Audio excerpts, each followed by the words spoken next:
James 1:8. Aner dipsukas akatastatas in pasais tais hadois autou.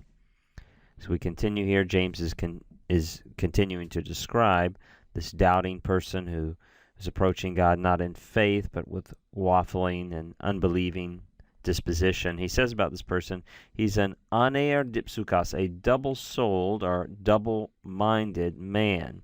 A couple of interesting things right there. First off, this word dipsukas, commentators frequently note this is the first appearance of this adjective in Greek literature that we're aware of, and it occurs in later Christian literature, apparently drawing upon this. And so possibly James coined this term.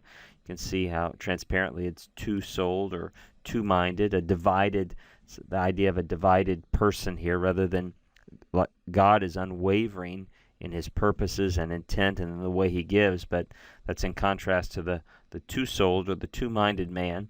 It's also interesting that the usually more gender-specific form aner is used there rather than anthropos. Up above we had anthropos. Clearly James doesn't just have in mind here a male. He's talking about people and the way they approach God. So it's interesting. This seems to be the use of aner used generically, where anthropos is used usually more generically to mean person in a place like this.